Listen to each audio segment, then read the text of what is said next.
Andito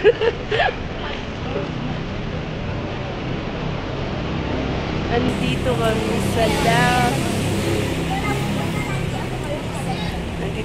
sa Lucky Me, Tobago. Sa Lucky Me, field trip po namin ngayon. Surabay. Dear Martini po. Alright, nandito po kami sa Lucky Me.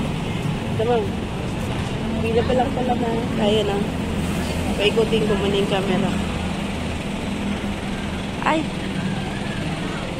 Gardenia pala.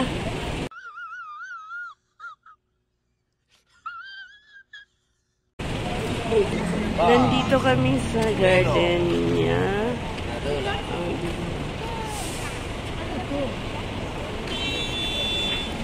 Wala ito mag-video sa loob ng Gardenia. Ayun, papasok kami sa Gardenia.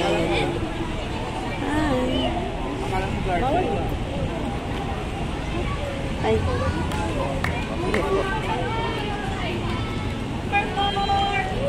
Number 4 tayo. Number 7 tayo, di ba?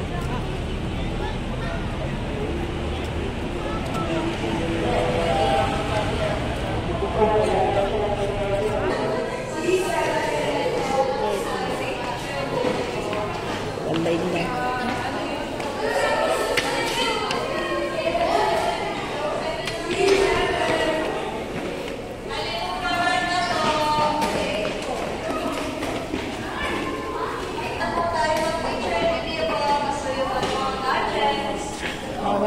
Bawal. Gardenia morning. Okay, so Gardenia morning everyone. I'm Maya and welcome to Gardenia Middle School Target Team. Thank you for choosing us to be one of your tour destinations today. Of course, we're excited to have you here and we prepared some activities to make your visit. Ayan, tapos na kami mag-tour sa loob ng cellphone. Calling the attention, Mr. Randy Centeno, please proceed to wash area. Kaya, dito na lang. To wash area. So, yun. Check natin.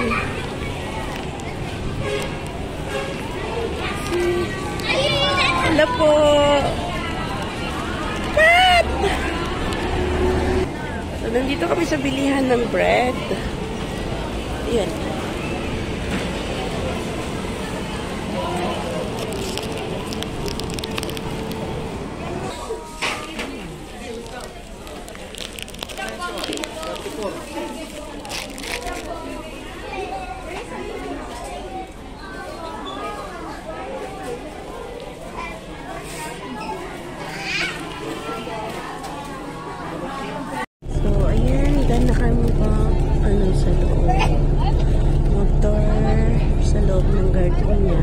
Actually, hindi lang naman ito yung una namin po. Una kami punta dito. Parang pong 3 times na ata namin po. 3 times ko lang mag-tour dito sa Gardenia. So, bumili lang ako ng labay. Ayan.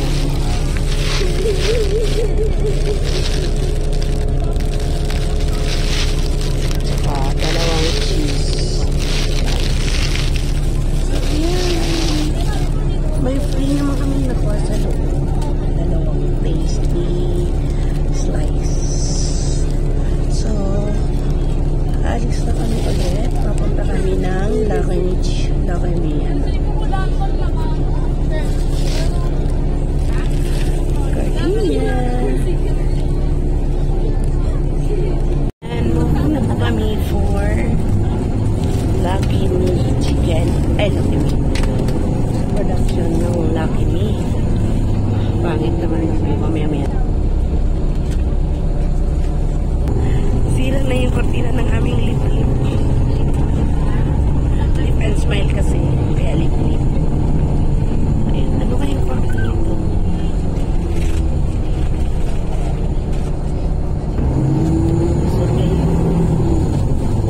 So dito talaga sa Laguna yung paggawa ng mga factory.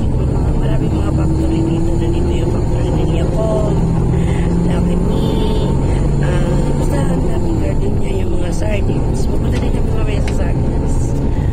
Dito yung maraming factory. So, ayan.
nga pala po. Magallanes, Alaba.